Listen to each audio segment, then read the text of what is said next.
Call the member for Goldstein. Thank you, Deputy Speaker, and it's my privilege to be able to rise to honour the life of service of Senator John McCain, the true conscience and heir to the conscience of a Conservative. Deputy Speaker, many people in their addresses to this parliament will recite Senator McCain's biography, but today I want to offer perhaps some short personal reflections. Senator McCain, I always believe, was his unsuccessful bid to become President of the United States was one of the greatest tragedies that ever befell the United States, but also the world. He was unashamedly my preferred candidate in the primaries for the 2000 election, and his defeat came with huge consequences for the world. That isn't to take anything away from the successful candidate, President Bush, but because of smears and innuendo run by some against his character, it diminished his standing, so he was not able to live out the full service that I believe could have fulfilled his purpose and mission. Similarly, because of that, as a relatively sprightly and young 26-year-old, I was in the United States in 2006. When I was there on a personal holiday, I did, as I sometimes do, visit the Ronald Reagan Presidential Library in Simi Valley in California.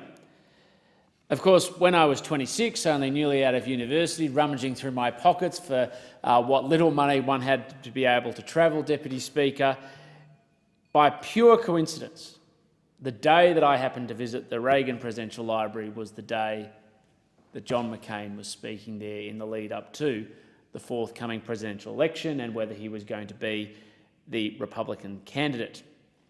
Speaking of hope and opportunity and embodying every component of the optimism that inspires us from the United States and from within, I watched him give an address with all of the class and respect that we revere him for.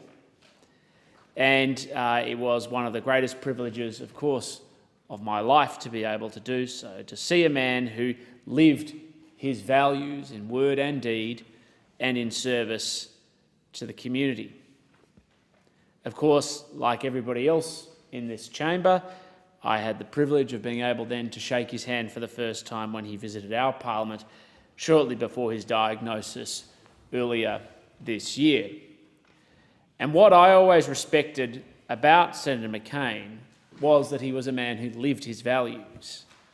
He understood what conservatism actually meant. He understood that conservatism embodied civility, not crudeness, grace, not gratuitousness. Yes, nationalist, but not nativist. Service and sacrifice.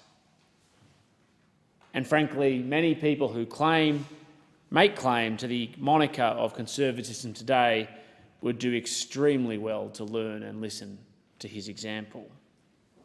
Now, of course, during his recent trip into Australia, he got to say his final goodbyes, though it may not have been his intention, and to those many people who serve in this parliament, and of course, to our great nation.